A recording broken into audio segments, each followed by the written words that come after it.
તો તિરુપતિ બાલાજીના વિવાદને પગલે અન્ય પ્રસિદ્ધ મંદિરોના પ્રસાદની ગુણવત્તા અંગે પણ સવાલ ઉઠી રહ્યા છે। ત્યારે પ્રસિદ્ધ યાત્રાધામ ડાકોરના લાડુ પ્રસાદના રિયાલિટી ચેક કરવા પહોંચી TV9ની ટીમ।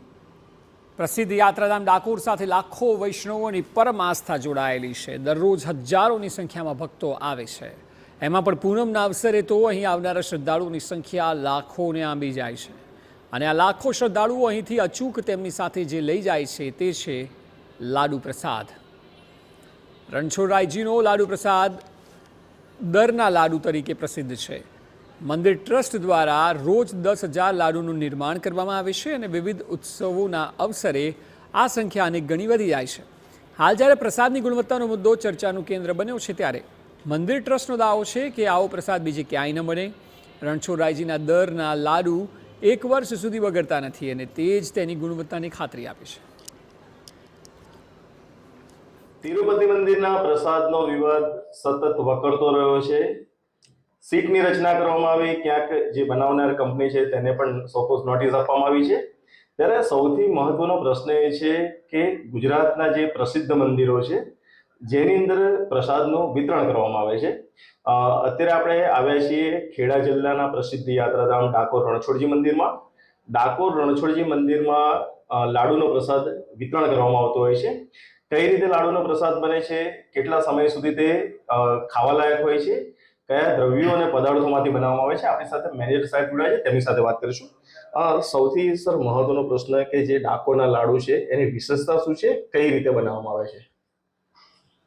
રણછોડરાયજી મંદિર ડાકોર ખાતે વૈષ્ણવ ભાવિક ભક્તો માટે જે પ્રસાદી બનાવવામાં આવે છે તે ઘઉંના લોટમાંથી બનાવવામાં આવે છે અને આ જે મંદિરની પ્રસાદી છે વૈષ્ણવ માટે એ વિશિષ્ટ પ્રસાદી હોય છે। અમે એવું કહીએ છીએ કે આવો પ્રસાદ બીજે ક્યાંય બની શકતો નથી। મંદિરના પ્રોસેસમાં ખાસ સ્પેશિયલ ઘઉં ખરીદવામાં આવે છે અને એમપીના એને રાત્રે પલાળી સવારે એને સૂકવવામાં આવે છે અને સૂકવ્યા પાછી મંદિરમાં જ પોતે પોતાની ઘંટીમાં દળવામાં આવે છે। દળ્યા પછી એને સામગ્રીમાં શેકવામાં આવે છે ચોખ્ખા ઘીની અંદર।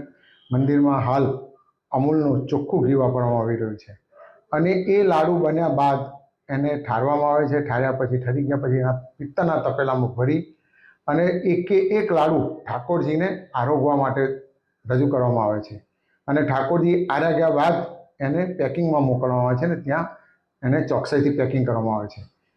વિદેશથી આવતા વિદેશીઓ પણ આ પ્રસાદી લઈ જતા હોય છે અને એક વર્ષ સુધી એ લોકો રાખતા હોય છે। 1 વર્ષ સુધી એના સ્વાદમાં કોઈ ફેરફાર થતો નથી એવું વિદેશીઓનું અને સ્થાનિક લોકોનું પણ કહેવું છે અને અમારો પણ એવો અનુભવ છે। 1 વર્ષ સુધી આ પ્રસાદી ખૂબ સારી રીતે સચવાઈ રહે છે। સર, જે લાડુનું પ્રોડક્શન આપણે કરતા હોઈશું મંદિરની અંદર, તો કઈ રીતે કરવામાં આવે છે? પ્રતિ દિવસ કેટલા આપણે લાડુ બનાવતા હોઈશું અને તહેવારે કયા પ્રકારથી બનાવતા હોય છે?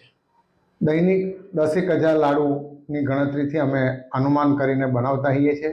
વારે તહેવારે પૂનમે ભાવિક ભક્તો જે આવતા હોય છે દર વખતે એ મોટી નાની પૂનમોએ અલગ અલગ એની ગણતરી હોય છે અને એ પ્રમાણેની આયોજન કરી અને વૈષ્ણવોને પ્રસાદી સમયસર મળી રહે એવું પૂરતું આયોજન મંદિર તરફથી કરવામાં આવે છે। આટલા વર્ષોથી લાડુનો પ્રસાદ વિતરણ થતો હશે, કોઈ દિવસ કોઈ ફરિયાદો આવી છે લાડુને લઈને?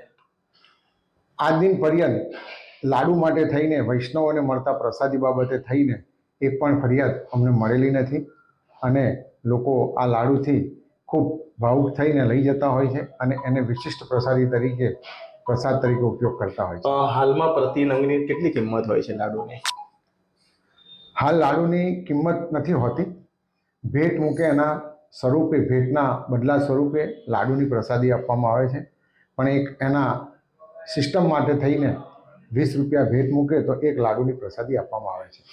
સર, એક પ્રશ્ન એવો પણ થાય કે સામાન્ય રીતે કોઈ પણ ખાદ્ય ચીજ વસ્તુ હોય જેની અંદર પાણીનો ઉમેરો હોય છે તો એ બગડી જતું હોય છે। આ લાડુની વિશેષતા કેમ એવી છે કે વર્ષ સુધી ચાલે છે?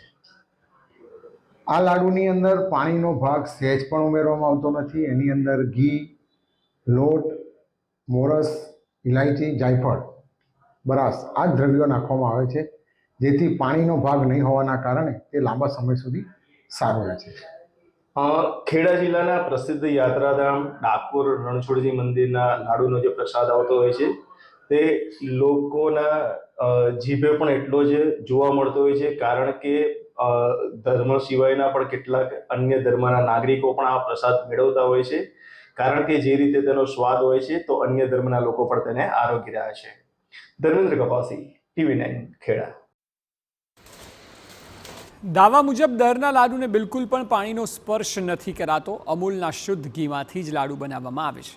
તમામ લાડુનો ભોગ ઠાકોરજીને લગાવ્યા બાદ જ તેને પેકિંગમાં મોકલવામાં આવે છે. લાડુના પેકિંગ માટે પણ આધુનિક મશીનરીની મદદ લેવાઈ રહી છે, જેથી ગુણવત્તા સાથે કોઈ બાંધછોડ ન થાય.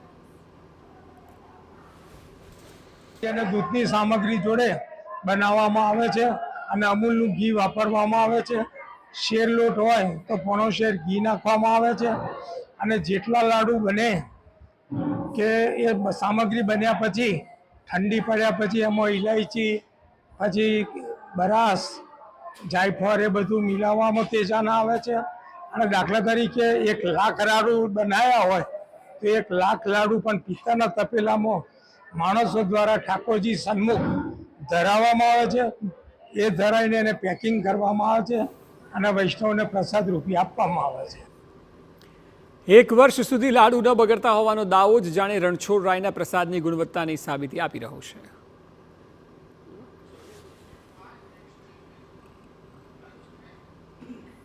તો તિરુપતિ મંદિર પ્રસાદ